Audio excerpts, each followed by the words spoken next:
Good day, students. Today we'll start with the third chapter of your book Golden Race. The name of the chapter is Positive Health. About the text, Positive Health has been taken from the Complete Health Encyclopedia written by Subhra Datta, a notable physician. तो ये जो chapter है वो क्या है, एक छोटा सा एक्सट्रैक्ट है, यानी कि जो कंप्लीट बुक है उसका एक छोटा सा पार्ट है जो आपके कोर्स में दिया गया है। और वो कहाँ से लिया गया है? वो द कंप्लीट हेल्थ एनसाइक्लोपीडिया, जो किसने लिखी है? सुब्रत दत्ता ने लिखी है, उनकी बुक से लिया है। She argues that positive health is a matter of disciplined daily routine, including good eating habits and tension-free mind. उनका आर्ग्यूमेंट यानी कि उनका जो तर्क था पॉजिटिव हेल्थ को लेके, एक सकारात्मक स्वास्थ्य को लेके, वो ये था कि डिसिप्लिन डेली रूटीन, कि आप एक स्वस्थ स्वास्थ्य कब पा सकते हो? जब आपका जो रूटीन हो, डेली रूटीन हो, वो क्या हो? फिक्स हो। इंक्लूडिंग गुड ईटिंग हैबिट्स, जिसके अंदर क्या इंक्लूड होना चाहिए? जिसके अंदर आपकी अच्छी खाने की आदत होनी चाहिए, एंड टेंशन फ्री माइंड, और साथ में आपका माइंड क्या होना चाहिए?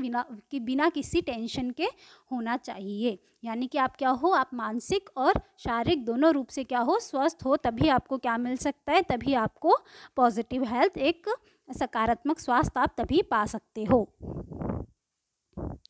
People in developed countries have achieved better physical health, but their mental health is poor. फिर वो बोल रही हैं कि जो डेवलप्ड कंट्रीज है, डेवलप्ड यानी कि जो विकसित देश हैं, America, Japan, America, Japan, England, ये जो विकसित देश हैं, वहाँ पे क्या है? फिजिकल हेल्थ, जो लोगों की शारीरिक स्वास्थ्य है वो तो क्या है? बहुत अच्छा है, परंतु जो उनका मानसिक स्वास्थ्य है वो क्या है? उनकी कंडीशन बहुत ज़्यादा पुअर है।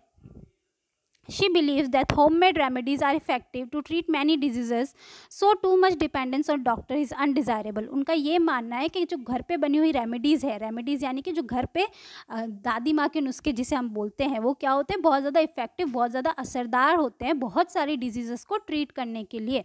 इसलिए हमें क्या नहीं करना चाहिए? हमें बहुत ज़्यादा डॉक्टर्स के ऊपर या दवाइयों के ऊपर निर्भर नहीं होना चाहिए। Positive health in children sometime depend on the attitude of their parents. अब वो बोल रहे हैं कि जहाँ तक पॉजिटिव हेल्थ की बात है, एक सकारात्मक स्वास्थ्य की बात है, किसमें? बच्चों में, तो उनके पेरेंट्स का उसमें क्या होता है? बहुत ज़्यादा योगदान रहता है। कि जो पेरेंट्स का एटीट्यूड होता है, पेरेंट्स का बिहेवियर होता है अपने बच्चों की तरफ, वही बिहेवियर उनके स्वास्थ्य में, उनके हेल्थ में भी हमको नज़र आता है।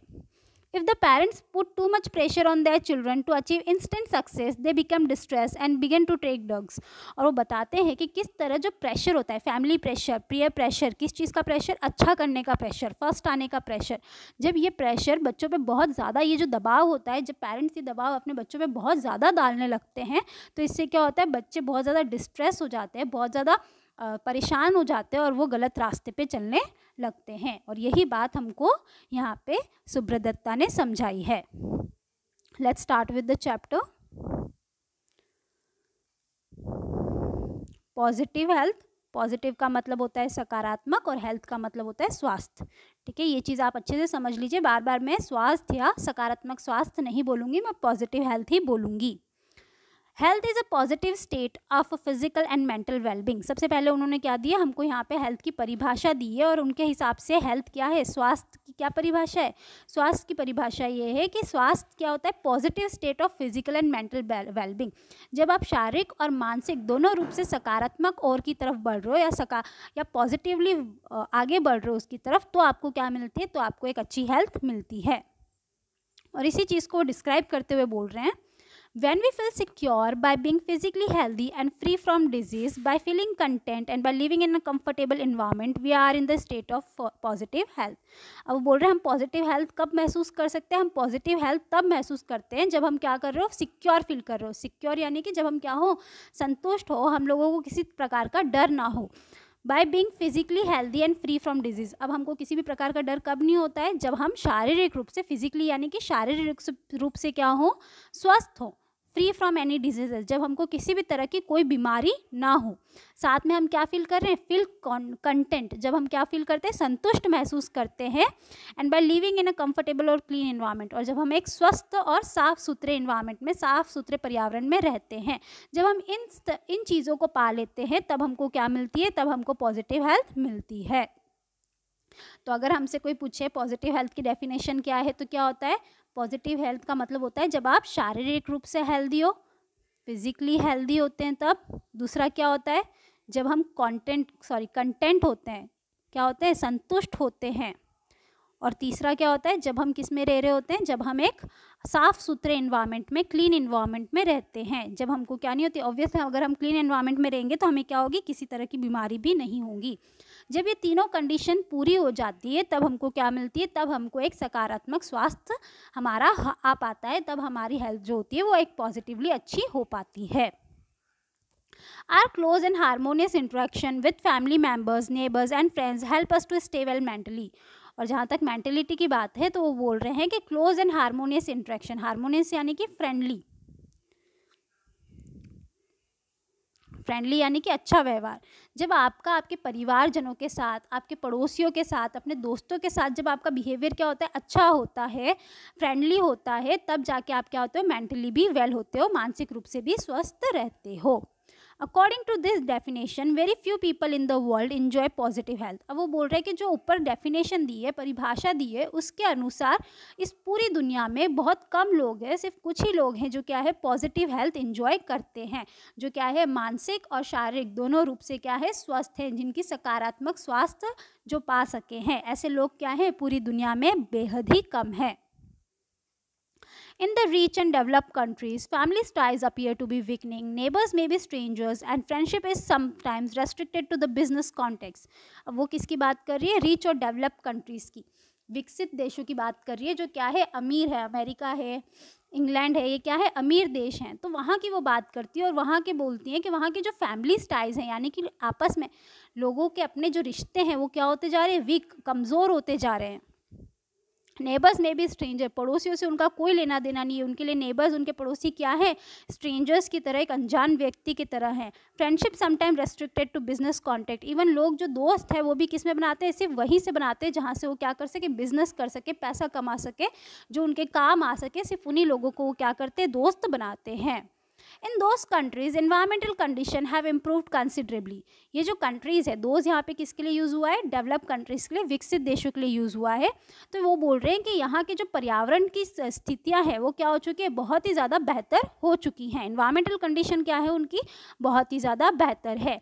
The population have achieved better nutritional state, even उनकी जो पॉपुलेशन है, उनकी जो जनता है, उनकी जो न्यूट्रिशनल स्टेटस है, न्यूट्रिशनल स्टेटस यानी कि उनका खान पान का तरीका जो है वो क्या हो चुका है, बहुत ही ज़्यादा बेहतर हो चुका है। And there is often plenty money available to buy most of life comfort, और उनके पास क्या होता है, उनके पास इतना पैसा भी होता है कि वो अपनी ज़रूरतों की, जितनी भी आराम की ज़रूरत है वो क्या कर सके, उनको पूरी कर सकें। तो बेसिकली यहाँ पे ऑथर क्या कह रहा है, बेसिकली ऑथर ये कह रहा है कि जो विकसित देश है उनके पास क्या होता है, पैसा ज़्यादा होने की वजह से उनकी जो फिजिकल, उनकी जो शारीरिक कंडीशन है वो क्या है, बहुत ही ज़्यादा अच्छी है। उनके पास पैसा है, इस वजह से वो क्या कर पाते हैं, उस वजह से उनके पास खाने पीने की चीज़ें हैं, उनके पास फैसिलिटीज़ है, डॉक्टर्स हैं, सब हैं। लेकिन इतना पैसा होने के बावजूद भी उनके पास क्या नहीं है, उनके पास अच्छे रिलेशन नहीं है, अच्छे संबंध नहीं है उनके किसी के साथ भी, ना अपनी फैमिली के साथ और ना ही अपने पड़ोसियों के साथ। People in developed countries may enjoy better physical health, but they are far from achieving positive health as they are not so content mentally. अब क्या हो रहा है, बिकॉज वो लोग क्या हो रहे हैं, शारीरिक रूप से तो वो बहुत ही अच्छी स्थिति में है, शारीरिक रूप से वो बिल्कुल स्वस्थ हैं, परंतु क्या हो रहा है, बिकॉज वो लोग मेंटली, यानी कि उनके फैमिलीज़ की, उनके रिलेशन इतने अच्छे नहीं हैं, उनके क्या हो रही है, उनके रिश्ते इतने अच्छे नहीं हो रहे, जिस वजह से क्या हो रही है, उनको मेंटली प्रॉब्लम्स आ रही है। और यही चीज़ ऑथर ने यहाँ पे कही है। वो कह रहे हैं कि पीपल इन डेवलप कंट्रीज़ में एंजॉय बेटर फिजिकल हेल्थ, कि जो डेवलप कंट्रीज़ के लोग हैं उनकी जो शारीरिक जो स्वास्थ्य है वो तो क्या है, काफ़ी बेहतर है, लेकिन अभी भी उनको क्या नहीं मिला है, लेकिन अभी भी उनको पॉजिटिव, सकारात्मक स्वास्थ्य अभी तक वो नहीं पा पाए हैं। क्यों नहीं मिला है उनको, because they are not content mentally, क्योंकि वो मानसिक रूप से अभी भी कंटेंट, अभी भी संतुष्ट नहीं है। मेंटली वो अभी भी क्या है, वीक है, मानसिक रूप से वो अभी भी कमज़ोर है। On other hand, in developing countries, the quality of human interaction with families, neighbors and friends are often more positive. और उनका कंपैरिजन किससे किया है, डेवलप कंट्रीज़ का कंपैरिजन उन्होंने डेवलपिंग कंट्रीज से किया है, विकासशील देशों से किया है, इंडिया जैसे देशों से किया है। और यहाँ पे बोल रहे हैं वो कि the quality of human interaction within families neighbours are more positive, कि यहाँ पे जो ह्यूमन इंटरेक्शन है, ह्यूमन इंटरेक्शन यानी कि आपस में बातचीत, कॉन्वर्सेशन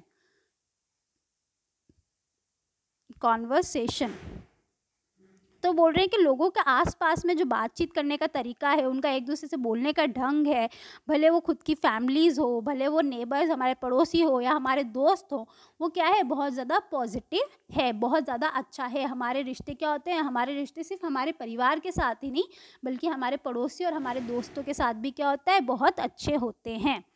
हाउएवर, लेकिन फिर भी both the environmental and nutritional state of this population are lower. लेकिन वो ये कह रहे हैं क्या कह रहे हैं कि भले ही उनके क्या है, उनके रिलेशन अच्छे हैं, लेकिन जो उनका इन्वायरमेंट और न्यूट्रिशनल स्टेटस है वो क्या है, बहुत लोअर है। यानी कि हमारे क्या है, ये तो मोदी जी की दया है, जो हमारे क्या हो गया, क्लीन मूवमेंट स्टार्ट हुआ तो थोड़ी अब सफाई रहती है। बाकी पहले क्या होता था, हमारे यहाँ पे हर जगह गंदगी ही गंदगी रहती थी। तो इस वजह से हमारा पर्यावरण क्या नहीं रहता, कभी साफ़ नहीं रहता। साथ में न्यूट्रिशनल स्टेट, अब यहाँ पे क्या है, हमारे यहाँ पे बहुत ज़्यादा गरीब लोग हैं, तो जिनको क्या नहीं मिलता, भर पेट खाना नहीं मिलता। साइंस में आप लोगों ने बैलेंस डाइट पढ़ी होगी, तो उनको क्या नहीं मिलता, ऐसा खाना नहीं मिलता जिससे उनको क्या मिल सके, सारे न्यूट्रिशन, सारे गुण उनको मिल सके। तो ये चीज़ें हमारी कंट्री में क्या है, अभी भी बहुत ज़्यादा लोअर है। However, so the people suffer more from poor health, physical health। इसलिए यहाँ के लोग, जहाँ पे डेवलप्ड विकसित लोग क्या होते हैं, मेंटल मानसिक रोगों से ग्रस्त होते हैं। उसी तरह से डेवलपिंग कंट्रीज जो होती है, विकासशील जो देश होते हैं, यहाँ के लोग किससे ग्रस्त होते हैं, यहाँ के लोग शारीरिक बीमारियों से ग्रस्त होते हैं। People suffer from poor physical health, यहाँ पे लोग किससे सफ़र करते हैं, पुअर फिजिकल हेल्थ से, बीमारियों से सफ़र करते हैं, गुजरते हैं, परेशान होते हैं। When a person physical health is poor the state of positive health can not exist. अब वो बोल रही हैं कि अगर इंसान में क्या है, अगर उसकी शारीरिक स्वास्थ्य बुरा है या फिर वीक है, कमज़ोर है, तो वो क्या नहीं कर सकता, पॉजिटिव हेल्थ नहीं पा सकता। क्यों? क्योंकि पॉजिटिव हेल्थ के लिए क्या ज़रूरी है, पॉजिटिव हेल्थ के लिए physical as well as mental दोनों हेल्थ का अच्छा होना क्या है, ज़रूरी है। तो क्या हो रहा है, जो विकसित देश है वहाँ पे मेंटल हेल्थ नहीं है, और जो विकासशील देश है वहाँ पे फिजिकल हेल्थ नहीं है। इसलिए दोनों जगह पे पूरे वर्ल्ड में क्या हो रहा है, पूरे वर्ल्ड में किसी के पास भी पॉजिटिव हेल्थ हमारे पास अभी तक नहीं आई है। We find that the positive health is eluding many of us. हमें पता चल रहा है कि जो पॉजिटिव हेल्थ है वो हमको क्या कर रही है, इल्यूड, हमको धोखा देके या फिर हमसे क्या हो रही है, हमारे हाथों से निकलती जा रही है। However, it is not possible for people in developing countries to achieve positive health। लेकिन अब वो क्या बोल रहे हैं, अब वो बोल रहे हैं कि क्या है, भले ही पॉजिटिव हेल्थ पाना पूरी दुनिया के लिए मुश्किल है, लेकिन जो डेवलपिंग कंट्रीज़ है, जो विकासशील देश है, उनके लिए पॉजिटिव हेल्थ पाना डेवलप्ड कंट्रीज से, विकसित देशों से थोड़ा सा आसान है। To help achieve this state, इस स्टेट को पाने के लिए, इस स्तर तक पहुंचने के लिए जो विकासशील देश है उनको क्या करने की ज़रूरत है, they need an understanding on how our bodies function so that we can keep healthy. जो सबसे पहली चीज़ हमें करनी है वो क्या करनी है, हमें ये करनी है कि हमें ये समझना चाहिए कि जो हमारी बॉडी है वो किस तरह से फंक्शन, किस तरह से काम करती है, ताकि हम उसको क्या रख सकें, ताकि हम उसको हेल्दी रख सकें। We also need a clean environment and healthy food. Second जो नीड है हमको वो क्या है, सेकेंड जो हमारी नीड है वो है we also need clean environment and healthy food. हमारा जो एनवायरनमेंट, हमारा जो पर्यावरण है वो साफ़ होना चाहिए, और साथ ही साथ हमें हेल्दी खाना, स्वस्थ खाना खाना चाहिए।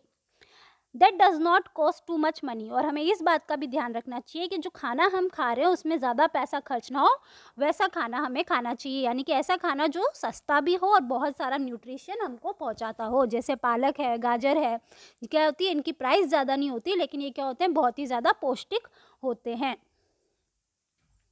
We need proper education for all people that leads to the understanding the relation between health and positive approach of life।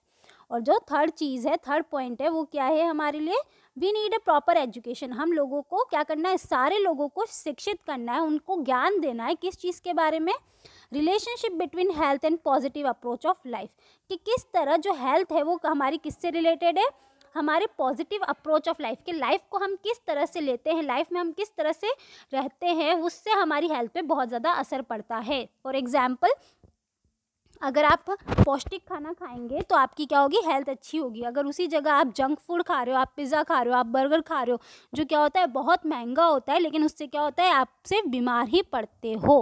तो ये चीज़ बहुत ज़रूरी है कि हमें क्या करना है, हमें पॉजिटिव चीज़ें, सकारात्मक चीज़ें अपने रोज़मर्रा के जीवन में अपनाने की ज़रूरत है। तभी हम क्या कर पाएंगे, तभी हम हेल्दी जीवन जी पाएंगे।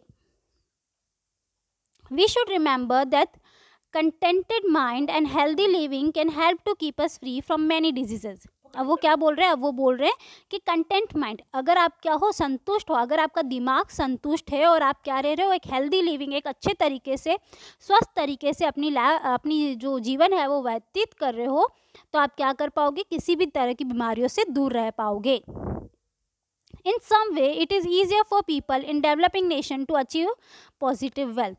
और बोल रहा है इन्हीं कुछ कारणों की वजह से क्या है, डेवलपिंग कंट्रीज़ के लिए, विकासशील देशों के लिए पॉजिटिव हेल्थ पाना, सकारात्मक स्वास्थ्य पाना क्या है, कंपैरेटिवली उनकी तुलना में, विकसित देशों की तुलना में थोड़ा आसान है. Because they have close net social system. क्यों आसान है? सबसे पहला जो रीज़न उसने बताया है वो ये बताया है क्योंकि हम लोग किस में रहते हैं, क्लोज नेट सोशल सिस्टम में. यानी कि हमारा जो सोसाइटी है, हमारा जो समाज है वो क्या है, एक दूसरे से बहुत ज़्यादा जुड़ा हुआ है. किसके घर में क्या हो रहा है ये घर वालों से पहले पड़ोसी को पता चल जाता है ना. तो ये जो रिलेशन है वो क्या है, हमारा बहुत ज़्यादा स्ट्रॉन्ग है. इस वजह से भी कहीं ना कहीं क्या है, हमारे लिए पॉजिटिव हेल्थ पाना आसान है. With better communication with people than do many in wealthy people in wealthy and developed nation. अब हमारे पास क्या है, हमारे पास बेटर कम्युनिकेशन है ना. हमारे जो लोगों के बीच में क्या है, जो हमारे लोगों के बीच के जो रिश्ते हैं, बातचीत करने का तरीका है वो क्या है, डेवलप्ड और वेल्दी, यानी कि विकसित और अमीर देशों से बहुत ज़्यादा बेहतर है. फॉर एग्जाम्पल आप इमेजिन करें, ठीक है, कि हमारे इंडिया में क्या होता है, अगर जैसे कहीं आपके, मान लो कि आपके घर में कोई बीमार पड़ रहा है और आपके पास क्या नहीं है, कोई साधन नहीं है जिससे आप क्या कर सको, उसको हॉस्पिटल ले जाओ, तो आपको क्या है, आपके पड़ोसी आपकी आगे से मदद करने आते हैं. लेकिन ऐसा क्या नहीं होता, ऐसा विकसित देशों में नहीं होता. उन लोगों को कोई फ़र्क नहीं पड़ता कि उनके आसपास क्या हो रहा है. तो कहीं ना कहीं क्या है, हमारे ये जो रिलेशन है, हमारे ये जो रिश्ते हैं, जो एक दूसरे से क्या है बहुत ज़्यादा जुड़े हुए हैं, ये रिश्ते हमें क्या करते हैं, मदद करते हैं एक बेटर लाइफ, एक अच्छी ज़िंदगी जीने में. और यही चीज़ वो कह रहे हैं कि जो डेवलप नेशन, जो विकसित देश होते हैं, उनमें क्या होते हैं, उनमें लोगों के बीच के जो रिश्ते हैं, जो कम्युनिकेशन है, बातचीत करने का तरीका है, वो इतना अच्छा नहीं है जितना क्या है विकासशील देशों में है. With very little by the way of resources or sophisticated medical facilities, we can achieve positive health for the majority of individual and our communities. अब वो क्या बोल रहा है, बिकॉज हमारे क्या हैं, बिकॉज हमारे जो रिलेशन है वो अच्छे हैं, इस वजह से हमारे पास क्या आ गई, इस वजह से हमारे पास मेंटल हेल्थ जो है हमारी वो ऑलरेडी अच्छी है, मानसिक स्वास्थ्य हमारा क्या है, बेहतर है. और जो फिज़िकल हेल्थ है, जो हमारी शारीरिक हेल्थ है, उसको हम किस तरह से बेहतर कर सकते हैं, with the proper way of resources और sophisticated medical.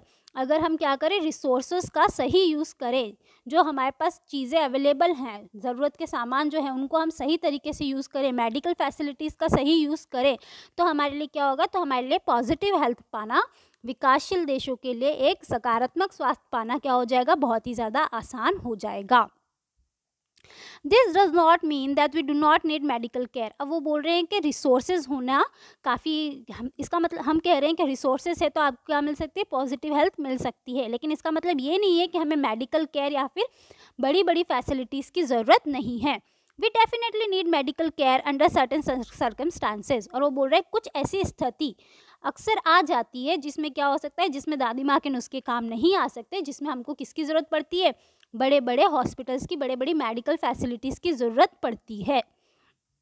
We need proper vaccination and immunisation against the infectious disease. अब वो बोल रहे हैं कि जैसे इन्फेक्शियस डिजीज़ होती है, इन्फेक्शियस यानी कि फैलने वाली जो बीमारियाँ होती हैं, उसके लिए वो बोल रहे हैं कि ये जो बीमारियाँ हैं उनके लिए क्या ज़रूरी है, उनके लिए बड़ी बड़ी दवाइयाँ, वैक्सीन यानी कि इंजेक्शंस और वैक्सीन्स क्या है, ज़रूरी है, जो हमको क्या करती है, इम्यूनाइजेशन पहुँचाती है. इम्यूनाइजेशन यानी कि ऐसी दवाइयाँ जो आपकी बॉडी को मजबूत करती है ताकि वो क्या कर सके, बीमारियों से लड़ सके. तो ये क्या होता है, ये जो दो चीज़ें हैं वो हमको कहाँ से मिलती है, ये दो चीज़ें हमको मेडिकल हॉस्पिटल से ही मिलती है.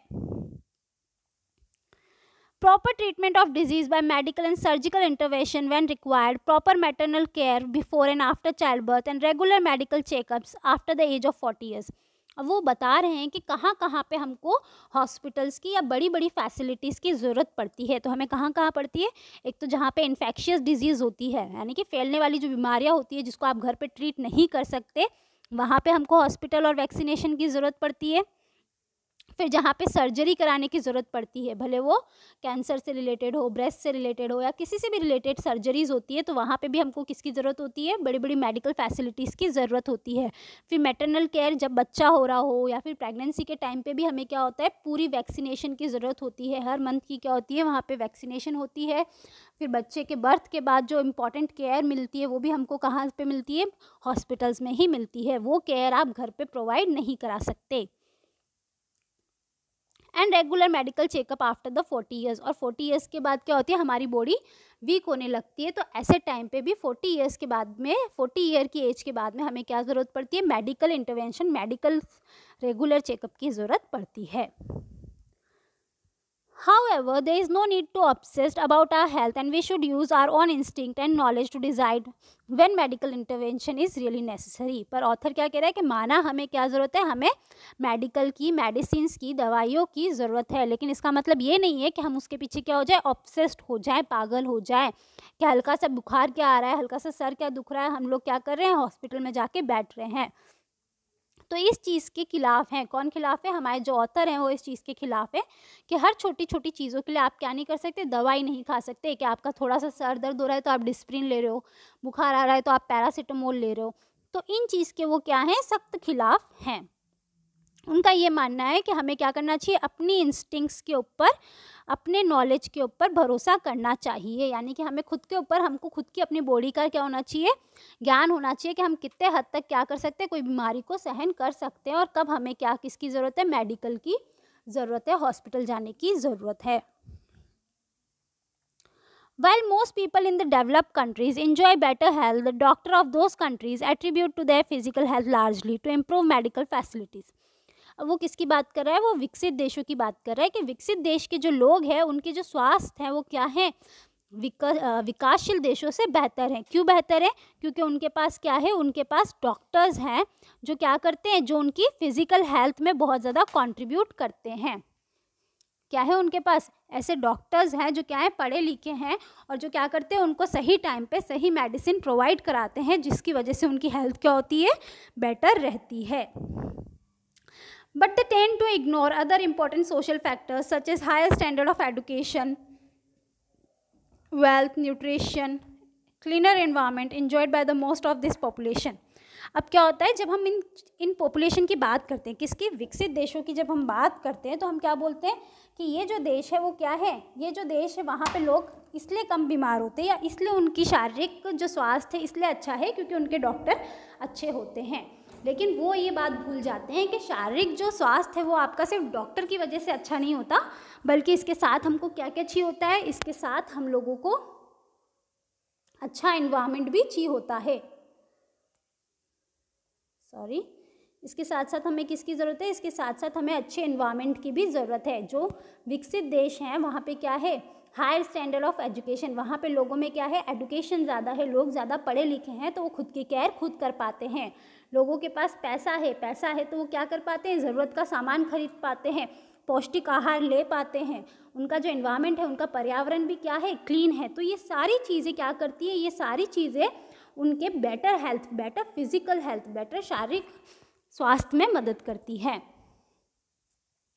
It may be helpful to realize that although people in wealthy and developed nation have mostly achieved better physical health than people in developing world, many of them are suffering from decline in basic human values। अब ये क्या बोल रहा है, जो author है हमारे वो ये बोल रहे हैं कि ऑल दो people in wealthy and develop nation, कि भले ही अमीर और विकसित देशों ने क्या कर लिए, बेटर फिजिकल हेल्थ, उनकी जो शारीरिक स्वास्थ्य है वो विकासशील देशों के लोगों से बहुत ज़्यादा बेहतर है, इसके बावजूद भी वहाँ के जो लोग हैं वो किससे सफ़र कर रहे हैं, वो decline in basic human values, जो मानविक गुण हैं उनसे वो क्या है, कोसों दूर है। उनके अंदर क्या है, नैतिक मूल्य नहीं है, मानविक मूल्य नहीं है, जिस चीज़ में वो क्या है, विकासशील देशों से बहुत ज़्यादा पीछे हैं, पिछड़े हुए हैं। अब जैसे आप ही सोचें, आपके पास क्या है, बहुत पैसा है, आप कुछ भी खरीद सकते हो, आपके आराम की चीज़ें, किसी भी मुसीबत से आसानी से पैसा दे के निकल सकते हो, लेकिन आप में मैनर्स नहीं है, आप में तमीज़ नहीं है, बड़े छोटों की इज़्ज़त देना नहीं आता आपको, तो क्या होगा, सोसाइटी में आपकी कोई भी इज़्ज़त नहीं करेगा। तो ये जो विकसित देश होते हैं वो अक्सर इस परेशानी से गुजरते हैं कि उनके अंदर क्या नहीं होते, उनके अंदर नैतिक और मानविक मूल्य नहीं होते। This is frequently reflected in a complex problem such as drug dependence, psychological and mental illness and stress related diseases. अब क्या होता है, ये जो लोग होते हैं जो किससे गुजर रहे होते हैं, जो इन ह्यूमन, जिनके अंदर क्या नहीं होती, ह्यूमन वैल्यूज़ नहीं होती, मानविक गुण नहीं होते, वो लोग अक्सर अलग अलग मानसिक परेशानियों से गुजरते हैं। या फिर तो वो क्या करने लगते हैं, या फिर तो उनकी ड्रग डिपेंडेंस, वो किसके ऊपर डिपेंडेंट होने लग जाते हैं, वो ड्रग्स के ऊपर बहुत ज़्यादा आधारित होने लग जाते हैं। हर चीज़ के लिए वो क्या करते हैं, ड्रग्स का इस्तेमाल करते हैं। साइकोलॉजिकल एंड मेंटल इलनेस, या तो वो मानसिक रूप से बीमार हो जाते हैं, या तो बहुत ज़्यादा स्ट्रेस, बहुत ज़्यादा तनाव में आ जाते हैं। अब क्या होता है, जैसे कि समझिए इस चीज़ को, ठीक है, अगर आप क्या है, आप किसी तनाव भरी सिचुएशन से गुजर रहे हो, आप बहुत ज़्यादा मुसीबत में हो, बहुत ज़्यादा स्ट्रेस में हो, ऐसे टाइम में क्या होता है, अगर आपकी फैमिली भले आपको हेल्प नहीं कर पा रही है, लेकिन फिर भी अगर वो आपको सहारा दे रही है, तो आपके लिए क्या होता है, उस मुसीबत से निकलना आसान हो जाता है। तो क्या होता है, ऐसे समय में हमारी जो फैमिली होती है वो हमारे लिए क्या होती है, बहुत ज़्यादा इम्पॉर्टेंट होती है, बहुत ज़्यादा हेल्पफुल होती है। लेकिन जो डेवलप्ड कंट्रीज़ हैं, जो विकसित देश हैं, उनमें क्या है, उनमें लोगों में अब वो रिश्ते नहीं रहे कि वो क्या कर सके, एक दूसरे की मदद कर सके या एक दूसरे के लिए खड़े रहें। तो जब लोग मुसीबत में होते हैं, जब उनके पास कोई मदद के लिए नहीं होता, तो वो किसके ऊपर डिपेंड करने लगते हैं, वो गलत रास्ते की तरफ चलने लगते हैं, वो बहुत ज़्यादा ड्रग्स लेने लगते हैं, या फिर तो वो मानसिक बीमारियों से गुजरने लगते हैं, या तो फिर वो एंजाइटी अटैक, पैनिक अटैक उनको आने लगते हैं। तो इसी चीज़ की बात यहाँ पे ऑथर कर रहे हैं। Family ties are breaking down and close happy humans interaction are becoming less common.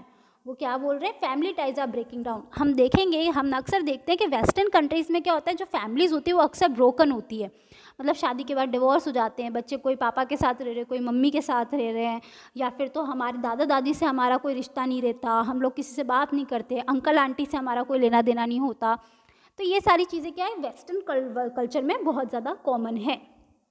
तो यही चीज़ ऑथर कह रहा है कि क्या कह रहे हैं वो, कि जो फैमिली टाइज है, आपस में रिश्ते हैं लोगों के, वो क्या होते जा रहे हैं, ब्रेक डाउन हो रहे, ख़त्म होते जा रहे हैं। Happy human interaction is becoming less common.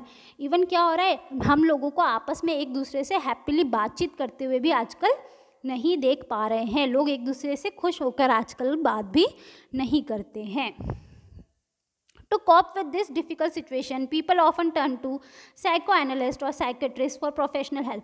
अब जब वो क्या होते हैं, मानसिक रूप से बहुत ज़्यादा तनाव से गुजरते हैं, तो उससे कॉप अप करने के लिए, उससे उभरने के लिए वो किसका इस्तेमाल करते हैं, वो प्रोफेशनल साइकेट्रिस्ट का इस्तेमाल करते हैं। जो उनको बिहेवियर साइकेट्रिस्ट कौन होते हैं, जो आपके बिहेवियर को स्टडी करते हैं, आपके बर्ताव को स्टडी करते हैं, आपके माइंड को स्टडी करते हैं और आपको क्या करते हैं, सही रास्ता बताते हैं। तो यहाँ पे भी वो लोग क्या करते हैं, वो इतने ज़्यादा तनाव से ग्रसित होते हैं, इतने ज़्यादा वो लोग मानसिक रूप से असंतुलित होते हैं कि उन्हें किसकी ज़रूरत पड़ती है, उन्हें डॉक्टर्स की ज़रूरत पड़ती है। Our aged aunts and wise friends used to solve similar problem by listening and showing and understanding compassion, as they believe it was the most important to relieve the distress of person mind. जैसा मैंने आपको कहा कि यहाँ पे भी वो author क्या कह रहा है, यहाँ पे भी ऑथर यही चीज़ कह रहा है कि जहाँ पे वेस्टर्न लोग, जहाँ पे ये जो विकसित देश के लोग जो किसके पास जाते हैं, डॉक्टर के पास जाते हैं अपनी परेशानी को सॉल्व करने के लिए, अपनी परेशानी को ख़त्म करने के लिए, वहीं पे हमारे विकासशील देशों में क्या होता है, हम लोग हमारी एज आंट, हम लोग हमारे उन दोस्तों के पास या उस परिवारजनक के पास जाते हैं जो क्या होता है, समझदार होता है। हम उनके पास जाते हैं, उनको अपनी प्रॉब्लम सुनाते हैं, उनसे राय लेते हैं, वो हमको क्या बताते हैं, वो हमारी प्रॉब्लम्स को समझते हैं, अपनी कंपैशन, अपने हमको उनकी सिंपैथी, उनका लव हमको देते हैं, जिससे क्या होता है, भले ही वो हमारी प्रॉब्लम सॉल्व नहीं कर पाए, भले ही वो हमारी मदद नहीं कर पाए, लेकिन हमारे दिमाग में जो स्ट्रेस होता है, जो तनाव होता है, वो क्या हो जाता है, अपने बड़ों को बताने से कम हो जाता है। तो यही चीज़ वो यहाँ पे बता रहे हैं कि क्यों डेवलपिंग कंट्रीज़ और डेवलप कंट्रीज़ में ये डिफरेंस क्यों आता है, क्योंकि जहाँ पे डेवलप कंट्रीज़ में लोग एक दूसरे से बहुत दूर रहते हैं, वहीं डेवलपिंग कंट्रीज़ में जो लोगों के एक दूसरे से रिश्ते हैं वो क्या हैं, काफ़ी ज़्यादा बेहतर है, जो उनको मानसिक रूप से स्वस्थ रखने में मदद करते हैं। Unfortunately, people from many developing countries are trying to achieve the same level of physical health as they enjoyed by developed nations by providing medical facilities to cope with even minor health problems. Unfortunately, अब वो बोल रही हैं कि even मैं क्या कह रही हूँ, इतनी सारी बात आपको बता रही हूँ, लेकिन आजकल जो पीपल हैं, डेवलपिंग कंट्रीज़ की, विकासशील देशों की बात हो रही है, वो लोग क्या करने की कोशिश कर रहे हैं, वो लोग कोशिश कर रहे हैं कि उनकी जो फिज़िकल हेल्थ है, यहाँ की विकासशील देशों में जो जनता है उनकी जो शारीरिक स्वास्थ्य है वो क्या हो जाए, डेवलप नेशन के लोगों की तरह, विकसित देशों के लोगों की तरह ही बेहतर हो जाए। और इसके लिए वो क्या कर रहे हैं, providing medical facilities to cope even with minor problem. इसके लिए वो क्या कर रहे हैं, इसके लिए वो हर छोटी से छोटी प्रॉब्लम्स, यानी कि अगर आपकी हेल्थ रिलेटेड कोई भी प्रॉब्लम होती है तो उसके लिए वो क्या प्रोवाइड कर रहे हैं, मेडिकल फैसिलिटीज़ प्रोवाइड कर रहे हैं। Other important factors associated with better physical health are being ignored. और क्या हो रहा है, सिर्फ और सिर्फ मेडिकल फैसिलिटीज़ प्रोवाइड करने की वजह से वो लोग क्या कर रहे हैं, जो दूसरी इंपॉर्टेंट फैक्टर्स हैं उनको इग्नोर कर रहे हैं, उनको अनदेखा कर रहे हैं। अगेन ऑथर ने हमको ये पहले भी बताया था कि अच्छा फिजिकल हेल्थ पाने के लिए हमको किस किस की ज़रूरत होती है, हमको नॉलेज की ज़रूरत होती है, नॉलेज की ज़रूरत होती है, क्लीन इन्वायरमेंट की ज़रूरत होती है ना, और लास्ट में हमको किसकी ज़रूरत होती है, मेडिकल फैसिलिटीज़ की ज़रूरत होती है। तो यहाँ पे ऑथर क्या कह रहा है, यहाँ पे ऑथर बोल रहा है कि जो हमारा जो विकासशील देश है वो सिर्फ एक ही चीज़ के ऊपर ध्यान दे रहा है, और वो क्या है, मेडिकल फैसिलिटीज़। इन मेडिकल फैसिलिटीज़ को पूरी करने के लिए वो किस पे ध्यान नहीं दे रहा, वो एक अच्छे पर्यावरण बनाने में और लोगों को शिक्षित करने पे ध्यान नहीं दे रहा। अगर वो लोगों को शिक्षित करेगा तो ऑटोमेटिकली बीमारियां क्या हो जाएंगी, कम हो जाएंगी। वैसे ही क्लीन एनवायरनमेंट, अगर आपका पर्यावरण साफ है तो आप क्या रहोगे, किसी भी बीमारी से दूर रहोगे। लेकिन जो हमारी गवर्नमेंट है वो इस बात पे ध्यान ना दे के सिर्फ और सिर्फ किसको इम्प्रूव करने में लगी है, सिर्फ और सिर्फ मेडिसिन को इम्प्रूव करने में लगी हुई है। Often the result is that many families are spending more money on doctor and medicine than on healthy food and other essentials to improve their physical environment. अब इसका नतीजा क्या हो रहा है, जब आप इतना ज़्यादा पैसा किसके ऊपर खर्च कर रहे हो, जब आप इतना ज़्यादा पैसा सिर्फ और सिर्फ मेडिसिन पे खर्च कर रहे हो, तो जो इंसान है वो क्या कर पाता है, उसके पास इतना पैसा ही नहीं बचता कि वो क्या कर सके, एक पौष्टिक आहार खा सके, हेल्दी फूड ले सके। इस वजह से उसकी क्या होती है, बीमारियाँ बढ़ जाती है। फॉर एग्जाम्पल इमेजिन करो, ठीक है, कि आप क्या हो, एक पुअर फैमिली से बिलोंग करते हो और आपको क्या हो गया, सर्दी जुकाम हो गया, ठीक है। अब सर्दी जुकाम क्या है, नॉर्मल सर्दी जुकाम है, हर बच्चे को क्या होता है, सर्दी में सर्दी जुकाम होता है जो 7 दिन तक रहता है, जो क्या हो सकता है, आप काढ़ा वाड़ा पियो तो उससे भी क्या हो सकता है, सही हो सकता है। लेकिन क्या हो रहा है, आजकल जो लोग हैं वो क्या करते हैं, हल्का सा बुखार भी आ जाता है तो तुरंत किसके पास चले जाते हैं, डॉक्टर के पास चले जाते हैं। अब डॉक्टर जो होते हैं वो लेते हैं अपनी 200 रुपये की फ़ीस, है ना। 200 रुपये की फ़ीस लेने के बाद जब आपको डायग्नोसिस करते हैं, आपको प्रिस्क्रिप्शन लिखते हैं, दवाइयाँ लिखते हैं, तो लिखते हैं 500-600 रुपये की दवाइयाँ। तो आपका क्या हो जाता है, 700 रुपये का इलाज सिर्फ और सिर्फ किसके लिए हो जाता है, सिर्फ और सिर्फ सर्दी जुकाम के लिए हो जाता है। तो एक गरीब आदमी जिसके पास दिन के सिर्फ 500 रुपये आते हैं, अगर वो 700 रुपये किस में दे रहा है, मेडिकल फैसिलिटीज़ में दे रहा है, इलाज के लिए दे रहा है, तो उसके पास खाने के लिए क्या रहेगा। और जब वो अच्छा खाना ही नहीं खाएगा तो वो स्वाभाविक है कि वो क्या होगा, फिर से बीमार होगा। तो यही चीज़ यहाँ पे ऑथर जो है वो हाईलाइट करना चाह रहे हैं कि जो लोग हैं वो किसके ऊपर ज़्यादा फोकस कर रहे हैं, उनका जो पूरा ध्यान है वो सिर्फ और सिर्फ दवाइयों की ओर केंद्रित है, और वो लोग दूसरी इम्पॉर्टेंट चीज़ जो दूसरी महत्वपूर्ण चीज़ें हैं जैसे कि पौष्टिक आहार, साफ वातावरण, इन चीज़ों पे ध्यान नहीं दे रहे हैं, जिसकी वजह से वो बार बार बीमार पड़ते हैं। For the developing world this is a tremendous waste of limited resources. और उनके लिए उनका ये कहना है कि हमारा जो विकासशील देश है, जिसके पास क्या है, जिसके पास लिमिटेड रिसोर्सेज है, बहुत कुछ ही चीज़ें हैं हमारे पास, अगर उनको भी हम इस तरह से वेस्ट कर देंगे तो हम क्या हो जाएंगे, हम लोग कभी डेवलप्ड नहीं हो पाएंगे। Next, achieving positive health. अब वो बता रहे हैं कि हम किस तरह से पॉजिटिव हेल्थ को अचीव कर सकते हैं, पा सकते हैं। अचीव यानी कि पाना, किसी चीज़ को प्राप्त करना। Instead of wasting valuable resources on the provision of more medical facilities, it might be better to use our knowledge and basic sense in an effort to maintain healthy bodies and mind.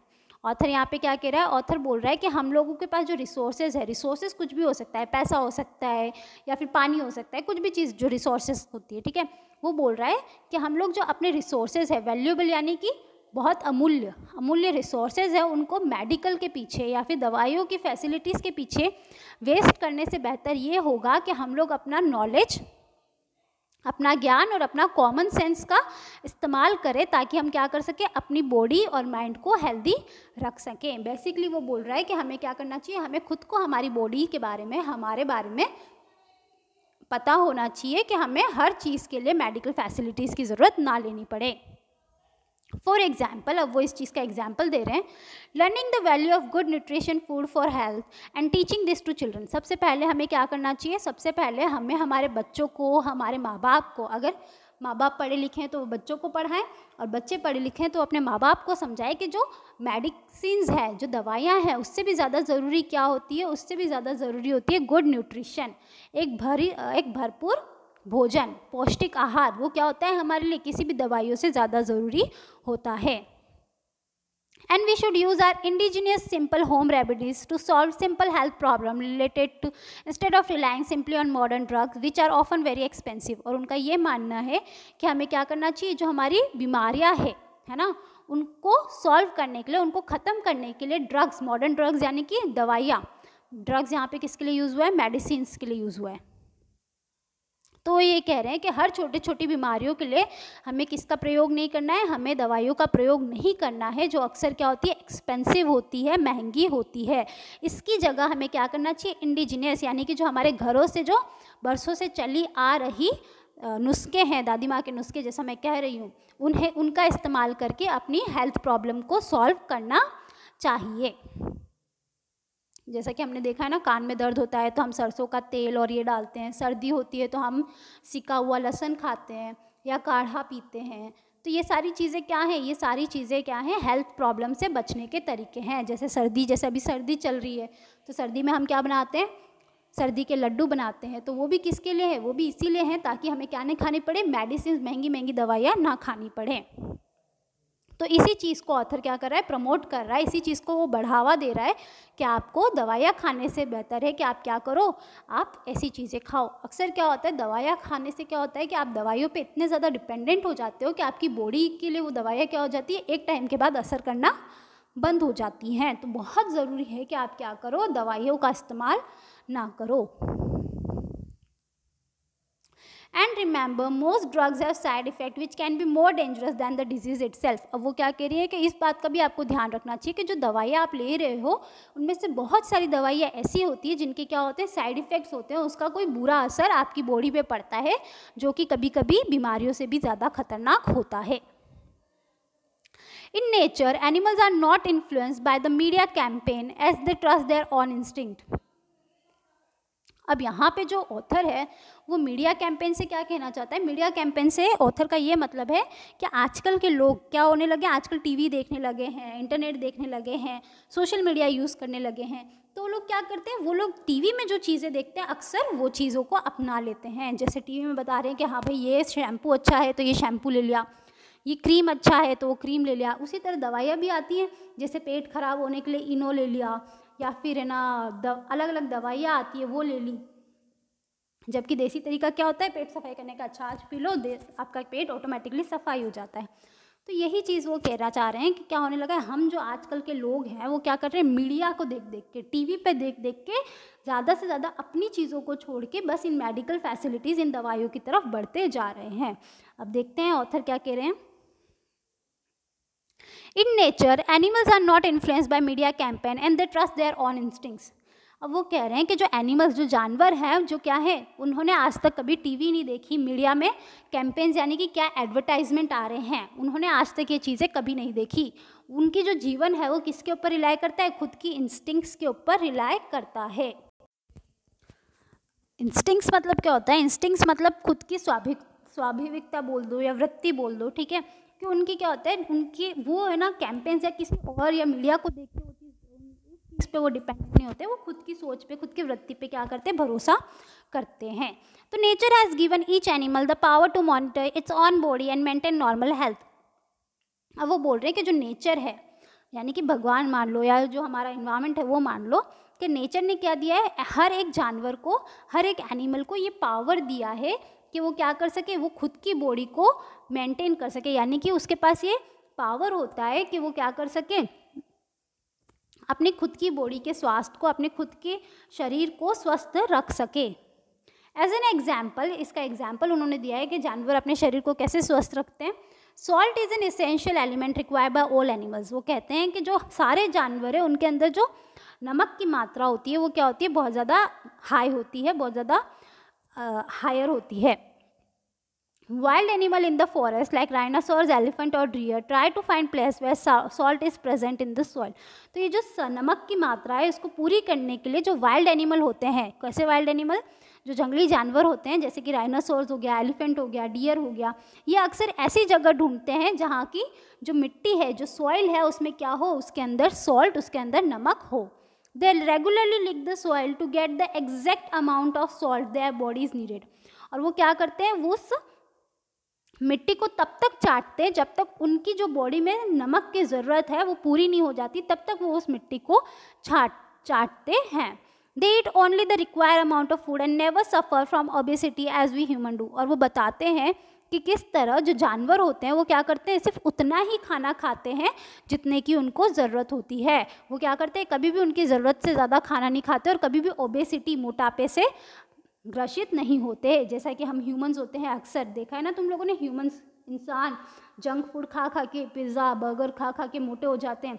तो इस तरह की बीमारियां कभी भी जानवरों में नहीं होती। They monitor their body needs by instinct and eat no more than is required. वो लोग क्या करते हैं, उनके इंस्टिंक्ट्स, उनकी सोच पर डिपेंड करता है, वो उनको पता होता है कि उनकी बॉडी को कितनी ज़रूरत है और उससे ज़्यादा वो नहीं खाते। All carnivorous animals eat grass whenever they have diarrhea or stomach problem due to indigestion। All carnivorous कौन से होते हैं, मांसाहारी जानवर। तो बोल रहे जितने भी मांसाहारी जानवर हैं वो लोग क्या खाते हैं, वो लोग घास खाते हैं। कब खाते हैं, व्हेन दे हैव डायरिया, जब उनको क्या होती है, डायरिया हो जाता है, लूज मोशन हो जाते हैं, या फिर स्टोमक प्रॉब्लम हो जाती है, या फिर खाना नहीं पचने की वजह से जब भी उनको कोई पेट की बीमारी हो जाती है तो वो क्या खाते हैं, घास खाते हैं। अब ये चीज़ उनको कोई मीडिया बताने तो आया नहीं था, या फिर टीवी पे कोई एडवर्टाइजमेंट तो हुआ नहीं था, ये उनके खुद के इंस्टिंक्ट्स थे जिनकी वजह से वो क्या करते हैं, अपनी बॉडी को मेंटेन करते हैं। And they manage to maintain good physical health. और इसी तरह अपने ऊपर विश्वास करते हुए वो अपनी एक बेटर फिजिकल हेल्थ, एक शारीरिक स्वास्थ्य अपना बेहतर कर पाते हैं। ईटिंग बिहेवियर यानी कि खान पान का तरीका। We humans beings seem to have lost the ability to monitor our own bodies in order to maintain our health। अब वो बोल रहे हैं कि जो हम ह्यूमन बींग्स हैं, हम जो इंसान हैं, हमारे पास क्या है, ये क्षमता ही नहीं है कि हम लोग अपनी बॉडीज़ को, अपने शरीर को स्वस्थ रख सकें या अपने शरीर की स्वास्थ्य का ध्यान रख सकें। We refuse to understand our own body signal and tend to instead follow the advice of doctor or the media। वो कहते हैं कि हम खुद हमारी बॉडी को समझ नहीं पाते, हमारी बॉडी क्या हमको सिग्नल दे रही है, क्या इशारे कर रही है, हम वो समझ नहीं पाते और हम हमेशा वही करते हैं जो डॉक्टर या फिर मीडिया हमको बताती है। Sometimes overzealous parents force infants and small children to eat because it is feeding time, not because they are hungry।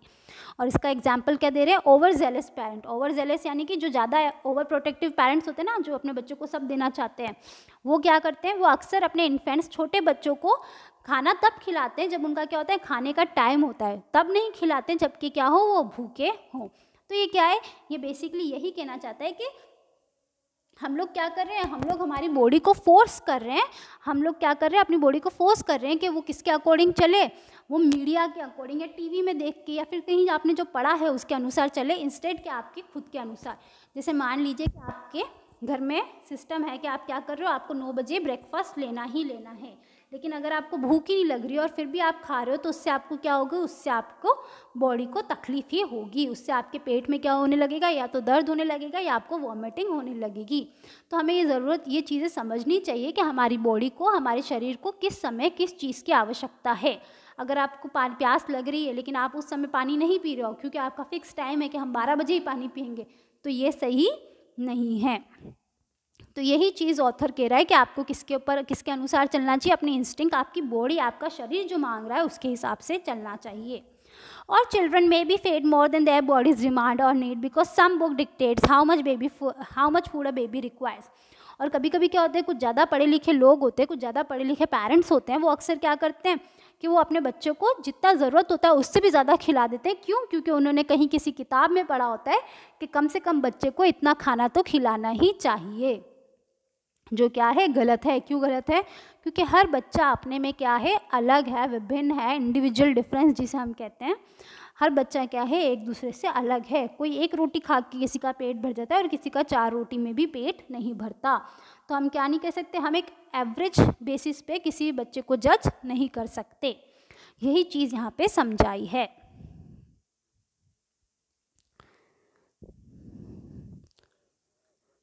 As a result, children may grow up ignoring important body signals until finally this signal become weak and fail to stimulate normally.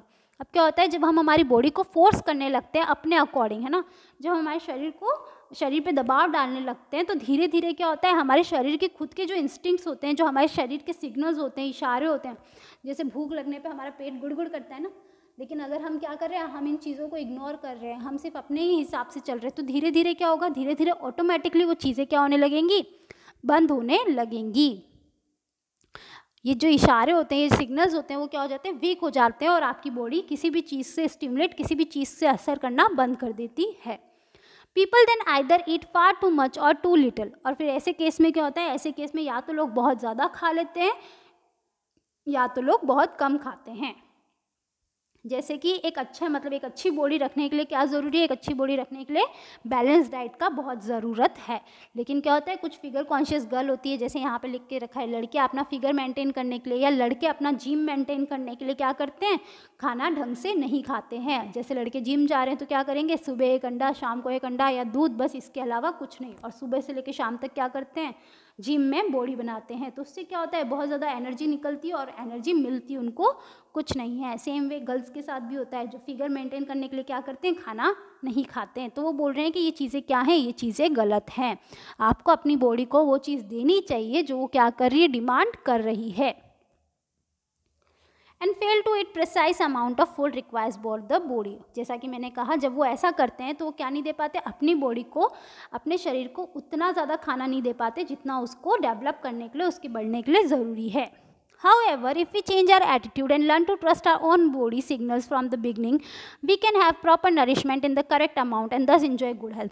However, लेकिन क्या हो सकता है, अगर हम हमारी body को बेहतर तरीके से समझें, हमारे शरीर की प्रक्रियाओं को बेहतर तरीके से समझें, तो हम क्या पकड़ पाएंगे, तो हमारा जो शरीर हमको इशारे दे रहा है हमारे स्वास्थ्य के बारे में, उनको हम पकड़ पाएंगे। और उनको पकड़ने के बाद हम लोग क्या कर पाएंगे, एक ऐसा भोजन खा पाएंगे जो पूरी तरह से क्या हो, पौष्टिक हो, जो हमें क्या करे, ज़रूरी आहार, ज़रूरी न्यूट्रिशन पहुंचा सके। और जब हम ऐसा कर पाएंगे तब हमें अच्छी हेल्थ अच्छा स्वास्थ्य पा सकेंगे।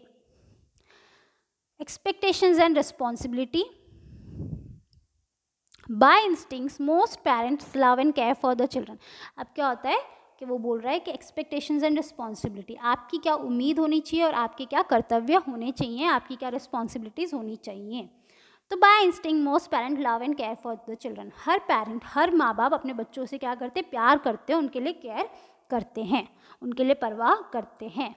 Yet very often their expectation and ambitious put too much pressure on the children. लेकिन क्या होता है, यही लव, यही परवाह, यही प्यार क्या होता है, उनकी उम्मीद बन जाता है, एक्सपेक्टेशन बन जाता है, एम्बिशन बन जाता है। उनकी क्या हो जाती है, अपने बच्चों से उम्मीद बढ़ने लगती है कि इतनी महंगी स्कूल में पढ़ाया, इतना पैसा खर्च किया, तो तुम्हें क्या करना पड़ेगा, हमें रिजल्ट तो देना ही पड़ेगा, अच्छे मार्क्स तो लाने ही पड़ेंगे, है ना, अच्छी जॉब तो पानी ही पड़ेगी। तो ये चीज़ें क्या करती है, ये चीज़ उनके बच्चों पर बहुत ज़्यादा प्रेशर, बहुत ज़्यादा दबाव डालती है।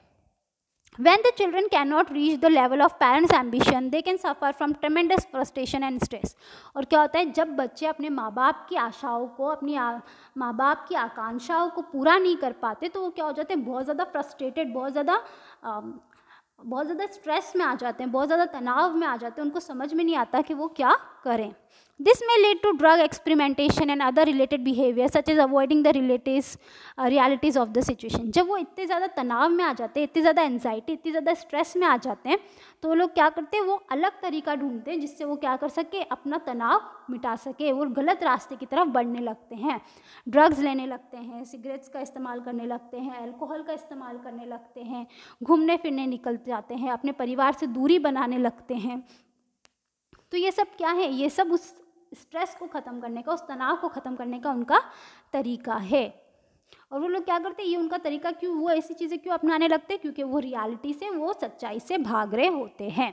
तो ऐसे टाइम पे बहुत ज़रूरी होता है कि पेरेंट्स क्या करें, अपने बच्चों को समझें, उनको सही राह दिखाएं।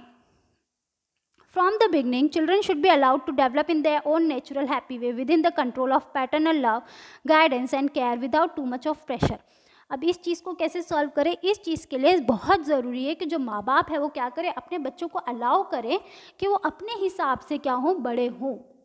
कि ऐसा नहीं कि आपने कहा बैठो तो बैठो, नहीं, उनको क्या करना चाहिए, अपने हिसाब से उनको बड़ा होने देना चाहिए, अपने हिसाब से उनको रिस्पॉन्सिबिलिटी और अपने हिसाब से उनको अपनी रिस्पॉन्सिबिलिटी, अपने कर्तव्य का उनको समझ आना चाहिए। Way with the control of parental love. अब ये क्या बोल रहे हैं, भले हमें क्या करना चाहिए, अपने बच्चों को खुला छोड़ना चाहिए, लेकिन इसका मतलब ये नहीं है कि हम उनके ऊपर क्या नहीं दे, ध्यान नहीं दे। मतलब आपको क्या करना चाहिए, अपने बच्चों को छोड़ देना चाहिए, लेकिन आपको ये भी पता होना चाहिए कि आपका बच्चा किस तरफ जा रहा है, और अगर वो गलत राह पे जा रहा है तो आप उसको क्या करो, वापस पीछे लो, उसको समझा और उसको वापस से सही रास्ता दिखाओ। आप अपने बच्चे का हाथ पकड़ के नहीं चल सकते, लेकिन आप अपने बच्चे को हाथ पकड़ के सही रास्ता ज़रूर दिखा सकते हैं। चलना उसको अकेला ही है।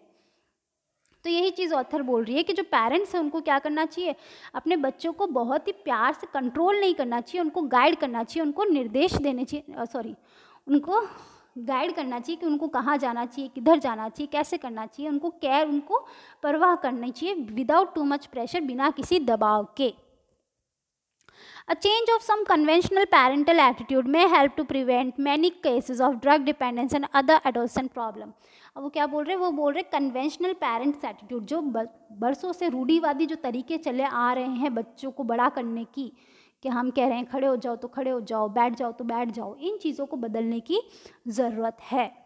अगर हम क्या करेंगे, अगर हम इन चीज़ों को बदल देंगे तो बच्चों का जो ड्रग डिपेंडेंस है, बच्चे का जो गलत तरफ जाने का, बच्चे जो हैं जो गलत रास्ते पे चल रहे हैं, गलत चीज़ों के ऊपर निर्भर हो रहे हैं, वो चीज़ें क्या होंगी, ऑटोमेटिकली कम हो जाएंगी।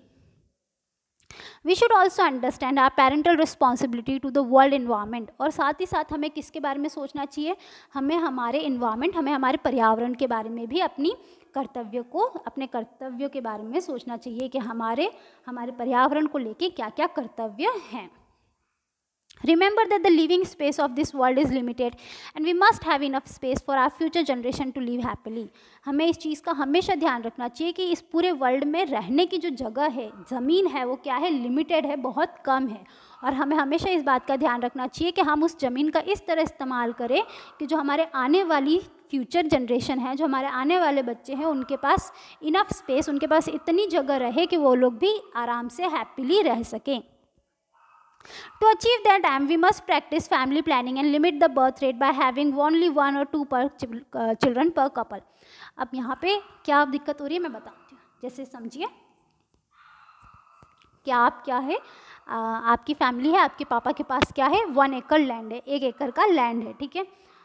या फिर मान लीजिए कि आपके पापा के पास क्या है, 50 एकड़ का लैंड है, ठीक है, 50 एकड़ का लैंड है। अब उनके कितने बच्चे हुए, उनके 5 बच्चे हुए, ठीक है। 50 एकड़ के लैंड में उनके कितने बच्चे हो गए, 5 बच्चे हैं। तो वो 5 बच्चों के बीच में जब वो 50 एकड़ का लैंड बटेगा तो वो कितने बटेगा, 10 10 10। तो यानी कि उनके पास तो कितना लैंड था, 50 था, लेकिन उनकी आने वाली जनरेशन, उनके आगे वाली जो पीढ़ी आई, उनके पास कितना रह गया, सिर्फ 10 10 और 10। अब इन बच्चों के क्या हुए, 5 बच्चों के हर के किसी के 2 या 3 बच्चे हुए। तो वो जो 10 एकड़ लैंड हुआ वो कितने में बटने लगा, 3 और 4 में। तो जो उनके भी आने वाली जनरेशन है, उनके पास कितना रह गया, सिर्फ 3 या 4 एकड़ रह गया।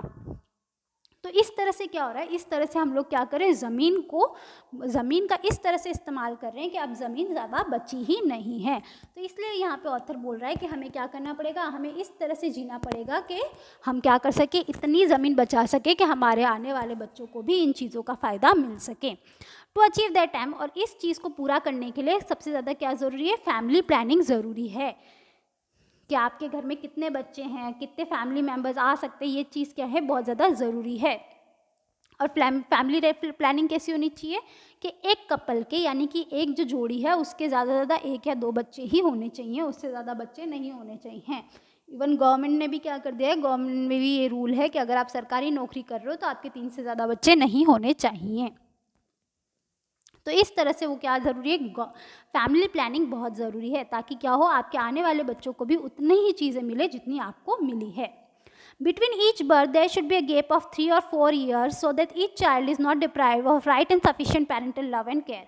अब वो बोल रहे हैं, दूसरी चीज़ वो बोल रहे हैं कि हर बच्चे के अंदर कितने का गैप होना चाहिए, कम से कम 3 या 4 साल का गैप तो होना ही चाहिए, ताकि क्या हो सके, ताकि हर बच्चे को वही केयर, वही प्यार मिल सके जो पहले बच्चे को मिला है।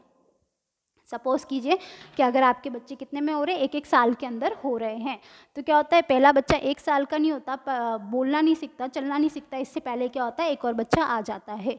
तो आप क्या नहीं कर पाते, आप पहले वाले बच्चों को वो ध्यान नहीं दे पाते जो उसको देना चाहिए। वो इतना बड़ा नहीं होता कि आप क्या कर सके, उसको बिल्कुल ही फ्री छोड़ दें।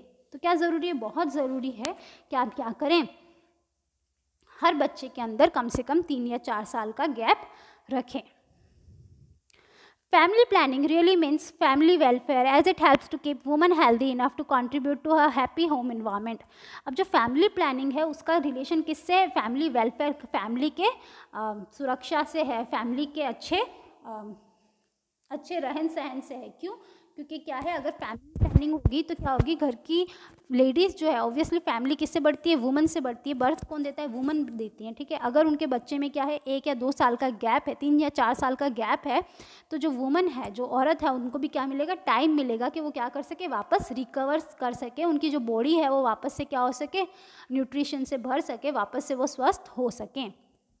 और क्या बोला जाता है कि जो लेडी होती है, जो औरत होती है, वो क्या होती है, घर की केयर टेकर होती है, पूरा घर जो होता है वही संभालती है। तो अगर आपके घर में जो आपके माँ है, वो अगर आपकी माँ जो है वो अगर स्वस्थ है, तो पूरा घर भी क्या रहता है, स्वस्थ रहता है, पूरा घर भी क्या रहता है, खुश रहता है। A happy healthy mother is key to the welfare of whole family, कि अगर आपकी माँ, जो मॉम है, अगर वो हेल्दी है, वो हैप्पी है, तो पूरा घर क्या रहेगा, हैप्पी रहेगा। The mind is most important in the maintenance of positive health. To develop a healthy mind, it is important to learn to relax properly and develop way to deal with the day-to-day stress. अब वो बोल रहे हैं कि positive health पाने के लिए, सकारात्मक स्वास्थ्य पाने के लिए आपका माइंड क्या करता है, एक बहुत इंपॉर्टेंट रोल प्ले करता है। टू डेवलप हेल्दी माइंड, और अगर आपको अपने माइंड को क्या रखना है, हेल्दी रखना है, तो आपको क्या करना ज़रूरी है, to learn how to relax properly. बहुत ज़रूरी है कि आप ये सीखो कि आप रिलैक्स किस तरह से हो, आप किस तरह से अपने माइंड को शांत कर सको।